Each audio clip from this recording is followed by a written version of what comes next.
What's going on, my lovely students out there? Welcome to Padlet Enthusiast। आज इस video के अंदर मैं आपको क्विकली पूरे इकोनॉमिक्स के बारे में बताने वाला हूं कि कौन से इंपॉर्टेंट क्वेश्चन है, किस टाइप के क्वेश्चन बनेंगे, कहां से आएंगे।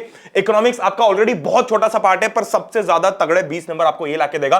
और आप लोगों को एक बात की बहुत ही सुंदर गारंटी देता हूं कि ये जो क्वेश्चन मैं आपको बताने वाला हूं, इन्हीं क्वेश्चंस में से आपको 20 मार्क्स 95% तक पूरे सिक्योर हो जाएंगे। इनफैक्ट पूरे हो जाएंगे अगर आप थोड़ा सा खुद से लिख के आते हो तो। ठीक है, अब मैं इसका एक लाइव सेशन लेने वाला था, बट फॉर सम रीजन वो हो नहीं पाया। बट आप लोगों को जो मैंने प्रॉमिस किया था वो तो मैं प्रॉमिस पक्का निभाऊंगा कि आपको जो सबसे इंपॉर्टेंट और तगड़े क्वेश्चंस हैं, जो सबसे तगड़ी तरकीबें हैं, वो आप लोगों को बताना और इकोनॉमिक्स की ओवरऑल स्ट्रेटजी बताना कि कल जब पेपर में हमको इकोनॉमिक्स वाले सेक्शन अटेम्प्ट करने हैं तो कैसे करना है। अब देखो, सबसे पहली चीज, अब इसमें दो चीजें हो गई। एक तो ओवरऑल पेपर अटेम्प्ट करते टाइम की एक चीज लिख लेते हैं हम कि भाई पेपर अटेम्प्ट करते टाइम हमारे दिमाग में क्या साइकोलॉजी चलनी चाहिए इसके लिए, और जब हम पढ़ रहे हैं तो ड्यूरिंग आवर रिवीजन टाइम हमको क्या देखना है। ठीक है, तो रिवीजन टाइम में हमारी जो प्रायोरिटी है वो पलट जाती है। कैसे पलट जाती है? हम साल भर हिस्ट्री का दिमाग लेके चलते हैं, हिस्ट्री डिफिकल्ट है। रिवीजन के टाइम पे आपका इकोनॉमिक्स और सिविक्स प्रायोरिटी बन जाना चाहिए। क्यों? क्योंकि इकोनॉमिक्स और सिविक्स दोनों में से मैप नहीं आता है, और ये पूरे 20 मार्क्स एज इट इज आते हैं आपके पास में। मतलब 20 और 20 इसके मतलब टोटल 40 मार्क्स आते हैं। ज्योग्राफी और हिस्ट्री में आपके पास में मैप का भी टेंशन है, आपको उसके अंदर क्वेश्चंस लंबे का भी टेंशन है, उसके अंदर एमसीक्यू का भी टेंशन है, उसमें डेट्स का भी टेंशन है। इसमें आपका कोई टेंशन नहीं बनता है। सिविक्स मैंने बहुत अच्छे तरीके से कराया हुआ है। इकोनॉमिक्स में आपको अभी इंपॉर्टेंट क्वेश्चन बता दूंगा। अगर आपके पास में थोड़ा टाइम है, आपको लगता है कि नहीं भैया आपका देखना है, तो मैं आप लोगों को डिस्क्रिप्शन में लिंक दे दूंगा जिसके अंदर मैंने पूरा इकोनॉमिक्स कवर करवाया हुआ है। ठीक है, आपके लिए वो चीज मैं अवेलेबल करके दे रहा हूं। अब अटेम्प्ट करते टाइम तो हमारे लिए सब चीजें बराबर है, पर इसके अंदर भी हम प्रायोरिटी क्या करेंगे जब हम पेपर देखेंगे। मैं इसके ऊपर एक अलग वीडियो लाने वाला हूं कि कल साइकोलॉजी कैसी होगी आपके अटेम्प्ट करने के पेपर को, वो आप लोगों को शाम तक देखने को मिल जाएगा। बट आप जब अटेम्प्ट कर रहे होगे तो आपको उसके अंदर जो सबसे पहले आ रहे हैं दिमाग में, जैसे आप क्वेश्चन पेपर देखो तो आपके दिमाग में जो सबसे पहले आ रहे हैं उनको आपको बस दिमाग के अंदर बिठा के रखना है। क्वेश्चन पेपर के ऊपर कोई मार्क नहीं करना है, इस पर टिक लगा दो, उस पर टिक लगा दो। हमको बस अपने दिमाग में लेके बैठना है कि अच्छा ये क्वेश्चंस आ रहे हैं। प्रेफरेबली ट्राई करेंगे कि हम एक सेक्शन को पूरा साथ में लिखें। ठीक है, तो वो आपकी more on the presentation side वाली चीज होगी। बट हाँ, रिविजन करते टाइम इकोनॉमिक्स और सिविक्स को आपको ज्यादा ध्यान देना है, क्योंकि इनके अंदर कोई भी अगर टॉपिक बड़ा भी होगा ना, फॉर एग्जांपल अब G20 का भी बहुत टेंशन है सब लोगों को, तो उसकी भी आप लोगों को नीचे एक लिंक दे दूंगा, उसमें आपका सारा G20 का कवर हो जाएगा, उसके बाहर कुछ नहीं आएगा।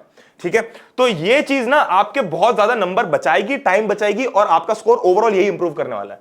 कोई हिस्ट्री के अंदर दिमाग खराब करके वो यूरोप वाला चैप्टर पढ़ो, उसके अंदर एक एक डेट याद करो, उसके अच्छा तो तुम्हें पूरा याद कर लोगे 40 मार्क्स का। ठीक है, चलो, तो ये हो गई हमारी प्रिपरेशन स्ट्रेटेजी। अब इसके अलावा जितने भी इंपॉर्टेंट क्वेश्चंस हैं वो आप लोगों को मैं यहां पर दे रहा हूं। स्टोरी ऑफ विलेज पालमपुर हमारे पास नहीं है। ठीक है, वो तो खैर अपनी एक सबसे फेवरेट चैप्टर हुआ करता था एक जमाने में, पर अब चूंकि हम लोग बड़े हो गए हैं, अब उस क्लास में है नहीं, तो हमारे लिए सबसे इंपॉर्टेंट 4 चैप्टर है, यही 4 चैप्टर है। डेवलपमेंट है। अब डेवलपमेंट और रिसोर्सेज एंड डेवलपमेंट दोनों अलग अलग चैप्टर्स है। रिसोर्सेज एंड डेवलपमेंट के अंदर बहुत सारी लैंड से रिलेटेड चीजें हैं, वो हमको अभी फोकस नहीं करनी। डेवलपमेंट के अंदर कुछ भी नहीं है, सिर्फ आपको जो नॉर्मल ज्ञान गणित है, जो आपको अभी भी पता है, वही चीजें लिखनी है। अब उसके अंदर भी जब आप क्वेश्चन रीड करोगे, फॉर एग्जांपल अब मैं इस क्वेश्चन की पीडीएफ के अंदर आप लोगों को बताता हूं कि ये क्वेश्चन है।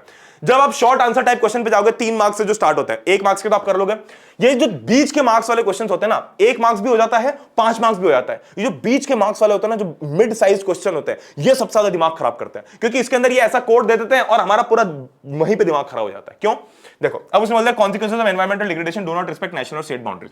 कितनी सिंपल सी चीज थी, ये लिखना था कि हाउ इज पॉल्यूशन या how is environmental degradation, how is pollution degradation not limited to any particular city और स्टेट। उसने डबल कोट में डाल दिया।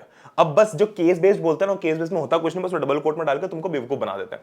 अब जस्टिफाई करना है, कुछ नहीं करना। इस टाइप के क्वेश्चन में हमेशा ध्यान रखना, इस लाइन को एज इट इज चेप दो। अब यहां पर चेपे हुई नहीं है, बट मेरी बात मान के चेप के आओ, और उसके अंदर लिखो the following are the reason for the same. ऐसा लिख के आप अगले अपने पॉइंट्स लिख दो। अगर आपके एक पॉइंट का साइज इतना बड़ा है तो आप 4 पॉइंट लिख के आओ। यहां पर 3 है, बट आप 1 पॉइंट और लिख के आओ। वैसे तो ये सफिशिएंट आंसर है, क्योंकि इसमें आपकी हेडिंग भी बड़ी है, बट आप ट्राई ये करो कि अगर आपके इसमें टाइम है तो आप 1-1 पॉइंट एक्स्ट्रा ही लिख के आओ। ठीक है, जितना हमारी कॉपी भरी हुई दिखेगी उतना सुंदर दिखेगा, क्योंकि social science is all about copy भरना। कोई उसके अंदर आपका लॉजिक कहीं पे भी सीमित नहीं हो रहा है, क्योंकि किसी के पास भी अनलिमिटेड ज्ञान नहीं है इसका। अगर किसी ने पूछा डेवलपमेंट क्या है, तो इसका तो पूरा एक आप पूरी आंसर शीट लिख सकते हो इसमें। ठीक है, तो जितनी कॉपी हम प्रेफरेबली भर सकते हैं, अलॉन्ग विद टाइम वो हमको भरना है, और स्मार्टली कैसे भरना है वो आंसर्स यहां पर आपको दे रखे हैं, ठीक है। अब इसके अंदर जो डेवलपमेंट वाला चैप्टर, इसके अंदर ये चीज इंपॉर्टेंट है, जितने भी डबल कोड वाले क्वेश्चन मैंने डाल रखे हैं, और वही क्वेश्चन है जो सीबीएसई में आते हैं। यही क्वेश्चन पिछले साल भी एज इट इज रिपीट होकर आए थे और इस साल भी आएंगे। इसमें समझने से कुछ नहीं है, बस ये है कि एक बार आपका रिवीजन इन क्वेश्चंस के थ्रू होना चाहिए। आप जब रिवाइज करो तो सिर्फ ये नहीं कि वापस से बैठ गए किताब खोल के, अगर टाइम है तो किताब खोल के रिवाइज कर लो, बट इसके बिना मत जाना पेपर देने किसी भी हालत में, ठीक है। फिर आपका डेवलपमेंट वाला पूरा चैप्टर है, इसके अंदर आपके जो 5 मार्क्स के क्वेश्चन है वो भी दे रखे हैं। अब इन सब में से यही क्वेश्चन सबसे ज्यादा इंपॉर्टेंट है। फिर ग्लोबलाइजेशन अपने आप में एक बहुत इंपॉर्टेंट चैप्टर है। इसके अंदर देखो जो भी दे रखा है ना, मैं ये नहीं बोल सकता कि यार ये इंपॉर्टेंट है वो इंपॉर्टेंट है, क्योंकि सारे इंपॉर्टेंट है।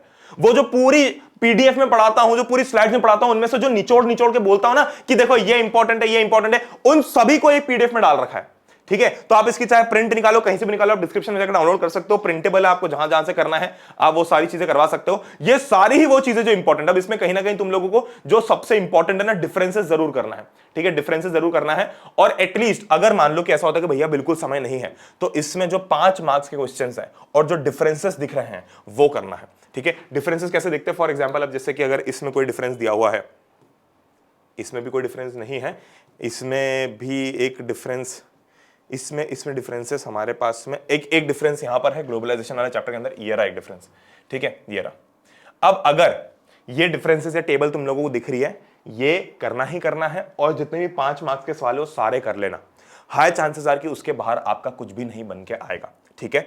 तो इकोनॉमिक्स के अंदर 20 में से 20 मार्क्स आप अगले 1 से 2 घंटे के अंदर सिक्योर कर सकते हो अपने, ठीक है। तो दैट बीइंग सेड हम लोग मिलते हैं नेक्स्ट वीडियो के अंदर, तब तक के लिए गुड बाय, टेक केयर। ज्यादा टाइम नहीं लूंगा, डिस्क्रिप्शन में जाओ फटाफट इसको डाउनलोड करो, और हम लोग मिलते हैं अगले वीडियो के अंदर, जहां पर आप लोगों को थोड़ा बहुत बता दूंगा कि अगर आपको कोई पेपर लिखना नहीं आता है, या फॉर एग्जांपल कोई क्वेश्चन समझ में नहीं आ रहा है, तो उसको कैसे अटेम्प्ट करना है। जो मैंने लास्ट ईयर भी समझाया था, मैं इस साल भी आप लोगों को समझाने वाला हूं, और साथ में प्रेजेंटेशन कैसे रखना, सारी चीजें कैसे रखनी, वो आज उस वीडियो के अंदर आपको देखने को मिलेगा, ठीक है। तो दैट बीइंग सेड हम लोग मिलते हैं, तब तक के लिए good bye, take care, love you all, Jai Hind, Vande Mataram.